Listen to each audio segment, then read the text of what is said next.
পূর্বাচল নতুন শহর প্রকল্পে প্লট বরাদ্দে জালিয়াতির অভিযোগে দুদকের করা মামলায় পতিত স্বৈরাচার শেখ হাসিনার ৫, তার বোন শেখ রেহানার ৭ বছর এবং রেহানার মেয়ে লেবার পার্টির সাবেক মন্ত্রী চিলুপ রিজওয়ানা সিদ্দিকের ২ বছরের কারাদণ্ড দিয়েছেন আদালত।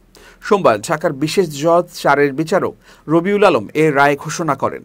মামলার অভিযোগ থেকে জানা যায়, শেখ রেহানার বিরুদ্ধে ক্ষমতার অপব্যবহার ও অনিয়মের মাধ্যমে পূর্বাচল নতুন শহর প্রকল্পে ১০ কাঠা প্লট বরাদ্দ নেয়ার অভিযোগে চলতি বছরের ১৩ জানুয়ারি মামলা করেন দুদকের উপপরিচালক সালাউদ্দিন।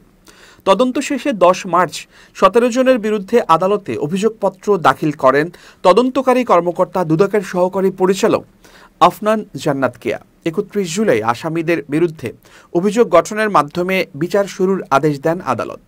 মামলায় ৩২ জন আদালতে সাক্ষ্য দেন। এর আগে ২৭ নভেম্বর ৩ মামলায় শেখ হাসিনার ২১ বছর, এক মামলায় সজীব ওয়াজেদ জয়ের ৫ বছর ও সাইমা ওয়াজেদ পুতুলকে ৫ বছর কারাদণ্ড দেন অপর একটি আদালত।